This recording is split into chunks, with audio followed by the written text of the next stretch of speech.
Bom dia, alunos, tudo bem com vocês? Bom dia, terceiro ano. Hoje, quinta-feira, nossa aula de literatura. E eu quero desejar um bom dia para você, uma boa semana também, um bom final de semana, na verdade. Aí nós teremos nossa aula de redação amanhã e pronto, acaba a semana, né? Então, eu espero que você tenha um excelente estudo, né? E um ótimo desempenho também no dia de hoje, tá bom? Então vamos lá.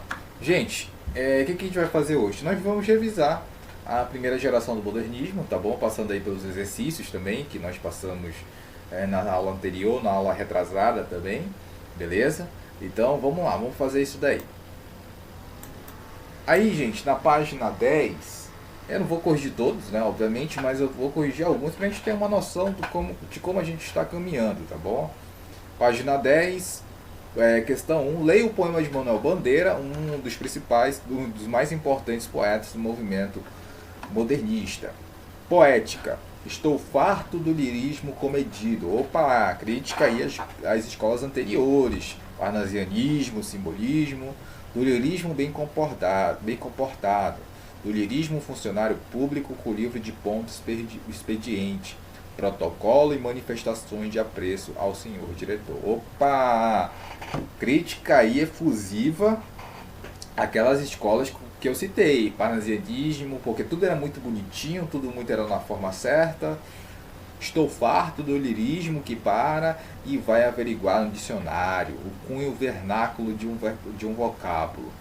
Abaixo os puristas, todas as palavras, sobretudo os barbarismos universais, todas as construções, sobretudo as sintaxes de acessão, todos os ritmos, sobretudo os enumeráveis. Estou farto do lirismo namorador, político, raquítico, safilítico, de todo lirismo que capitula o que quer que seja fora de si mesmo. Percebe que ele trabalha algumas palavras até mais formais para criticar justamente as palavras que os parnasianistas, né, utilizariam. De resto, não é lirismo. Será contabilidade de tabela de cossenos secretário do amante. Exemplar com 100 modelos de cartas e as diferentes maneiras de agradar as mulheres, etc.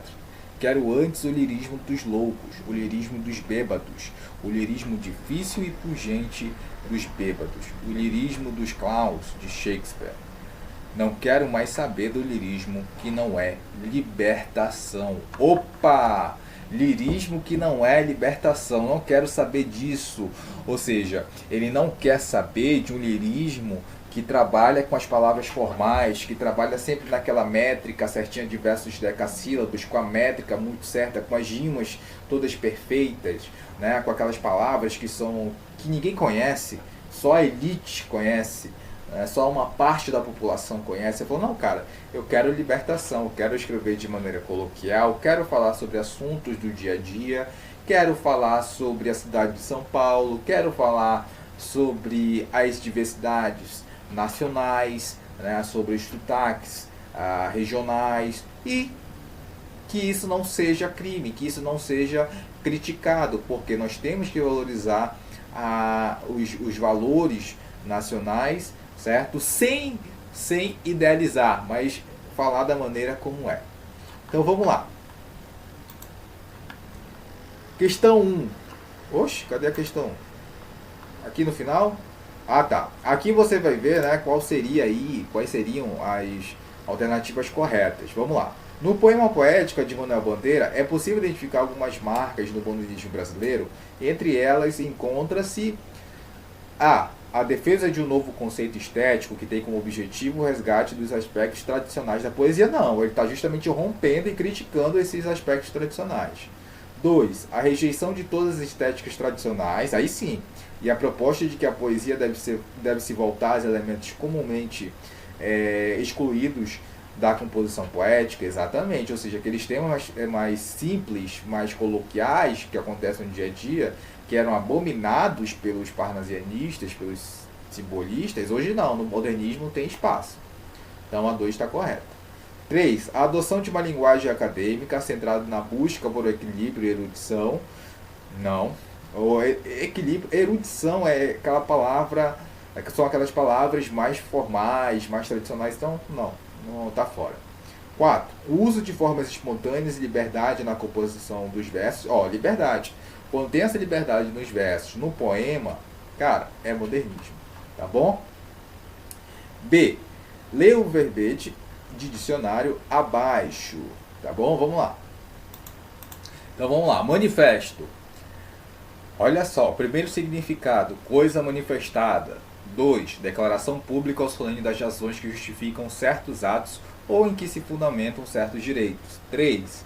Programa político, religioso e estético. 4. Relação que se entrega aos fiscais da fazenda pública dos gêneros expostos à venda e sujeitos ao pagamento de direitos. 5. Rol ou inventário completo ou minudente da carga que um navio mercante traz a bordo. 6. O documento escrito que contém quaisquer declarações. Então, olha só, gente, qual das acepções melhor indica ou identifica o poema lido por Manuel Bandeira? Bom, gente, obviamente que o manifesto, né, que a acepção da palavra que se encaixa aqui é a 3, né, programa político, religioso e estético. Por quê, gente? Porque é o seguinte, o modernismo, ele pregava a questão da liberdade, né, de propor um modelo que não seja tradicional, um modelo que seja moderno, né, daí o nome, modernismo. Então, esse programa do modernismo, ele é um programa o quê? Cultural, é um programa literário, é um programa político também, né, de certa forma, porque você tem uma mudança no cenário brasileiro. Claro, professor, mas na política não vai mudar tanto. Mas eles chegaram a influenciar um pouco, tentaram também. Né? Mudou muito na questão da cultura, da literatura, certo? Da questão social também, na modernização das coisas. Então, é para você perceber que o modernismo ele não foi só importante na literatura, mas também em outros aspectos da sociedade. C. Assinale as alternativas corretas.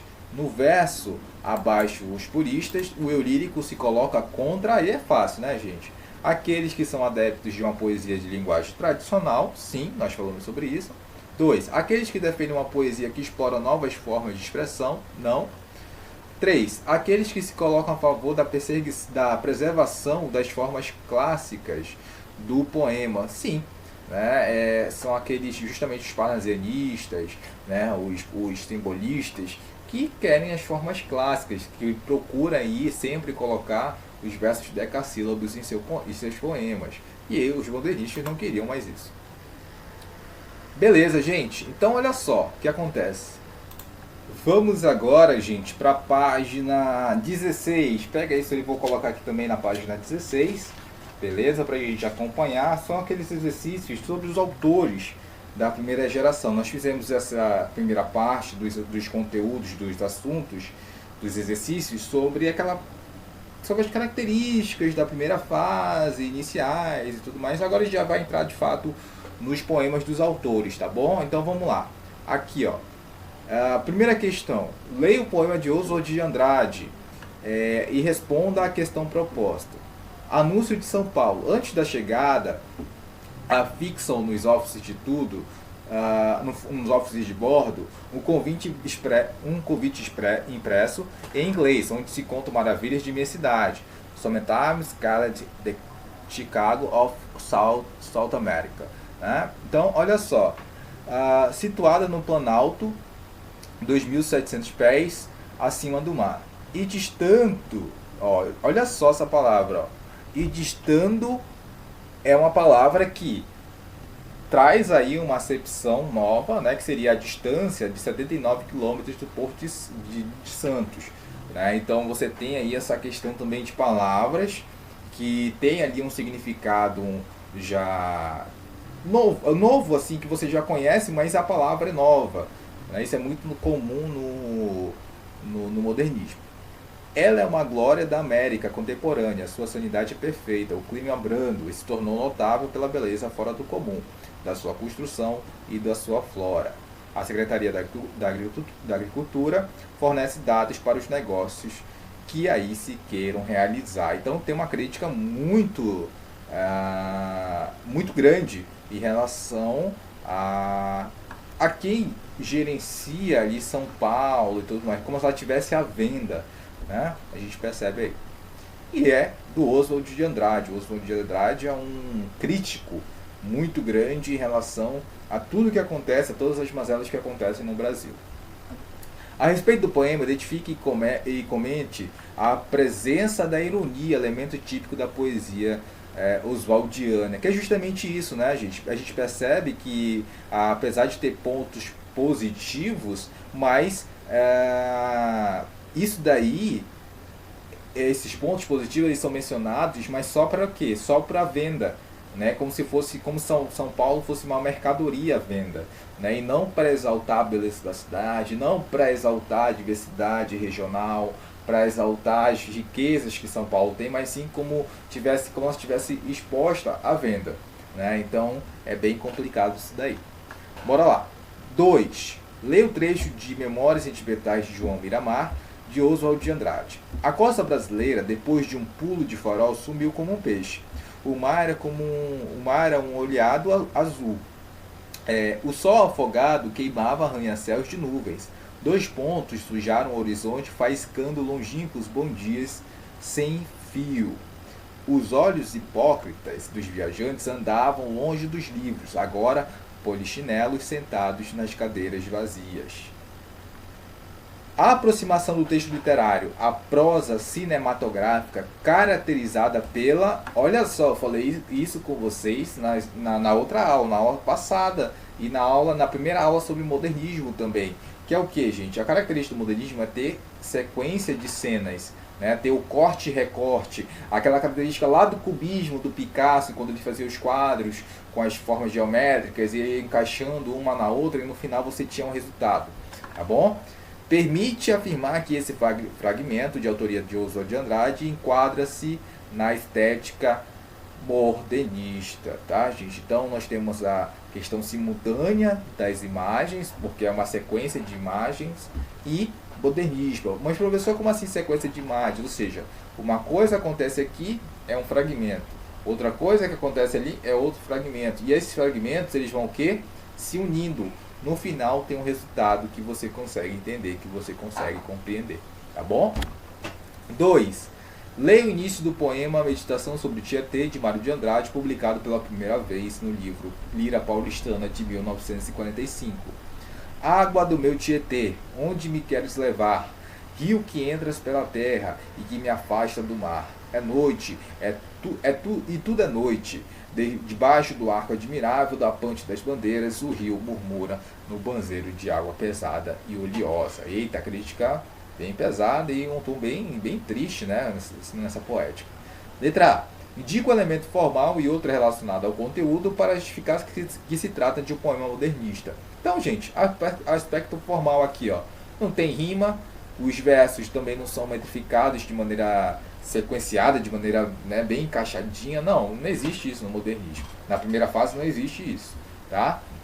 E, obviamente, a valorização da paisagem de São Paulo. Lembra lá de valorizar as diversidades nacionais? Então, ele está valorizando São Paulo, que não deixa de ser um aspecto nacional, tá bom? Letra B. Como você definiria o tom do poema? Gente, melancólico, triste, né? Você sabe que, como você viu, um tom bem pesado, né? Um tom mais para baixo, que é uma coisa constante no modernismo, mas acontece, pode acontecer. Beleza, gente? Vamos lá. Agora vou explicar para vocês uma coisa importante. Bom, gente, o que vocês vão fazer? Olha só, aqui na página 20, nós temos aí, certo? Um quadro de esquemas. Ele começa falando da organização das ideias, né? A seção Organize as Ideias. E aqui você tem, ó, um esqueminha com as características do modernismo e tudo mais, né? Aqui um mapa mental, só que o mapa mental já está feito, né? O mapa mental já está feito aqui nessa página. Aí o que você vai fazer? Anota aí. Você vai fazer o seguinte, gente. Você vai pegar o seu caderno, você vai fazer um resumo de 10 linhas sobre as características da primeira geração do modernismo, vai citar os autores mais importantes, você pode citar também algum trecho de algum poema interessante que você achou que mostre algumas características do modernismo para exemplificar, tá bom? Então, gente, você vai trazer tudo aquilo que nós falamos, né? Você vai resumir aquilo que nós falamos durante todo o processo, durante todas as duas aulas anteriores. Aqui está um quadro muito legal para você se basear já, né? Aqui está muito legal, certo? Aqui que você vai fazer? Você vai resumir essas ideias num texto de 10 linhas, beleza? E você vai me entregar também como atividade no caderno. Bom, bacana, explicada aí essa primeira vez, essa primeira tarefa. Bom, então nós temos aí a hora do estudo. A hora do estudo ela começa na página 22 e ela termina na página 29, certo? Começa na página 22 e termina na página 29. Vou responder algumas questões com vocês também, beleza? Então vamos lá. Primeira, assinar a alternativa incorreta. Isso está na página 22, tá, gente? Assinar a alternativa incorreta. Gente, a alternativa incorreta só pode ser essa daqui, ó. O modernismo, embora aberto à linguagem coloquial, não se opôs aos padrões poéticos e narrativos já consagrados desde o romantismo. Ei, para com isso, né? Você sabe que o modernismo também teve essa vertente de se opor aos padrões tradicionais, poéticos, narrativas lá que já vinham lá da Europa. Falou, não, cara, a gente precisa fazer a nossa forma, a gente precisa ser livre, a gente precisa de libertação poética, de conteúdo, de tudo, né, para poder ter uma literatura de fato nacional. Chega de imitar os europeus. A gente pode ter influência de lá? Pode, mas não pode imitar tudo. Não pode ser simplesmente uma imitação. Porque olha o Brasil como é que ele é. Ele é extenso, então dá pra gente fazer uma literatura nacional legal, bacana. E realmente deu. Bom, vamos passar aqui para a questão 3. Leia os textos modernistas e considere as afirmativas feitas. A seguir, assinar a opção correta. Então, erro de português, que é um poema do Oswald de Andrade maravilhoso. Olha só. Quando o português chegou, debaixo de uma chuva bruta, vestiu o índio, que pena. Se fosse uma manhã de sol, o índio tinha despido o português. Então, ironizando, satirizando aí, né? E o fragmento aqui do Manifesto Antropofágico, do Oswald de Andrade também. Vamos lá. Só a antropofagia nos une, socialmente, economicamente e filosoficamente. Tupi or not tupi? That is question. Então, né, tupi ou não? Essa é a questão, né? Contra todas as catequeses e contra a mãe dos gracos, só me interessa o que não é meu, lei do homem, lei do antropofágico. Aqui é o fragmento do Manifesto Verde Amarelismo, que era ao contrário ao Manifesto Antropofágico, ao contrário também a poesia, o Manifesto da Poesia Pau-Brasil. Então vamos lá. Os tupis desceram para serem observados, para se diluírem no sangue da gente nova, para viver subjetivamente e transformar numa prodigiosa força a bondade do brasileiro e o seu grande sentimento de humanidade. Seu totem não é carnívoro. Anta. Este é um animal que abre caminhos, e aí parece estar indicada a predestinação da gente tupi. Bom, o animal que representava o verde amarelismo naquela época era a anta, porque eles consideram a anta como um animal 100% nacional. Por isso eles estão falando, ó, é um animal que iria levar a predestinação da gente tupi, ou seja, iria levar as nossas raízes mais primitivas, que são o quê? As tribos tupi. Beleza? Bom, bacana, aqui tem um quarto texto também, que é do Cassiano Ricardo, que também vai nessa mesma linha. Bom, vamos lá. Primeira. Então vamos lá, olha só. Primeira assertativa. Há identidade e princípios ideológicos entre o poema de Oswald de Andrade e o Manifesto Antropofágico, assim como entre o poema de Cassiano Ricardo e o Manifesto do Verde Amarelismo. Né, gente? Cada um, obviamente, com o seu propósito, né? Eu estou falando do verde amarelismo, ele tinha um propósito, o manifesto topofático tinha outro, né? E o poema do Oswald de Andrade também está na mesma linha do manifesto topofático, mas cada um tem um princípio ideológico. 2.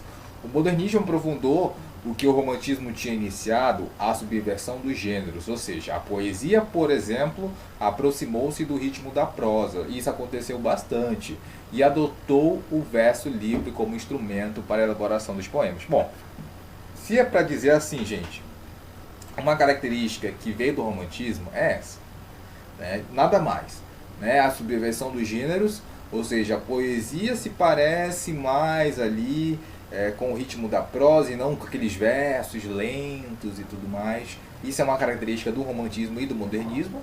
E tem também a questão da elaboração do verso livre, né? Não ter rimas e tudo mais, não ter métrica, ok? Então, corretíssimo. E 3. Oswald de Andrade procurou enfocar o Brasil moderno a partir da luta e da absorção de outras culturas como forças antagônicas que se mesclam, enquanto a visão do verde-amarelismo é da absorção também pela confraternização da cordialidade. Tá pequena aqui, gente, deixa eu aumentar mais um pouquinho, vai ficar difícil. Absorção pela confraternização da cordialidade e da interação pacífica entre as culturas diferentes. Correto também. Então, letra D, todas estão corretas. 4. A presença da temática indígena em Macunaíma, de Mário de Andrade, tanto participa do que? Do interesse modernista pela arte primitiva. Lembra lá? Primitiva que eu digo assim, no sentido de fazer uma literatura puramente nacional. Quanto representa uma retomada com novos sentidos do que? Do indianismo romântico, ou seja, traz a questão indígena, mas não de forma idealizada, de forma real, de forma como acontece, de como é de fato, beleza? Bacana, show de bola. Gente, então é isso, vocês vão responder aí das páginas agora, né? Eu já resolvi com vocês, vocês vão responder da página 24 até a página 29, tá bom, gente? Vocês vão finalizar além do mapa, daquele texto, do resumo de 10 linhas, tá bom? Então é isso, pessoal. Grande abraço, espero que vocês tenham entendido, que vocês tenham rememorado aí, relembrado as características da primeira fase e também os autores da primeira fase, tá bom, gente? Grande abraço e até a próxima aula.